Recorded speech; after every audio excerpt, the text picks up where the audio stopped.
শুভ সকাল।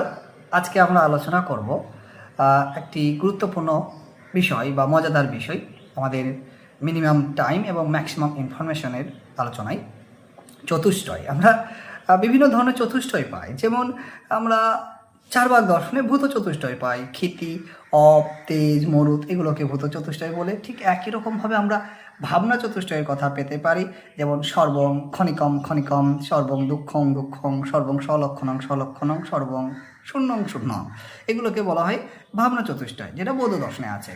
এমনই আমরা অনন্ত চতুষ্টয় পাই জৈন দর্শনে, যেমন অনন্ত জ্ঞান, অনন্ত দর্শন, অনন্ত বীর্য, অনন্ত সুখ, এগুলোকে বলা হয় অনন্ত চতুষ্টয়।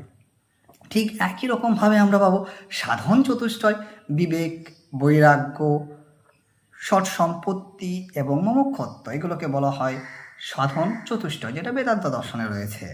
হ্যাঁ, এরপরে রয়েছে মূলত অদ্বৈত বেদান্তে। এছাড়াও রয়েছে আরেকটা চতুষ্টয়, যেমন অনুবন্ধ চতুষ্টয়। এটাও বেদান্ত দর্শনে অধিকারী বিষয় সম্বন্ধ প্রয়োজন।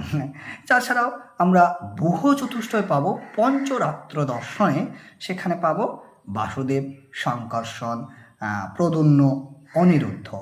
এইভাবে আমরা চতুষ্টয় সম্পর্কে জানতে পারলাম যে ভারতীয় দর্শনে বিভিন্ন চতুষ্টয় রয়েছে এবং যেগুলি আমাদের ইউজিসি নেটের জন্য বা এসএলএসটি বা পিএসসির মতন যে পরীক্ষাগুলির জন্য খুবই গুরুত্বপূর্ণ।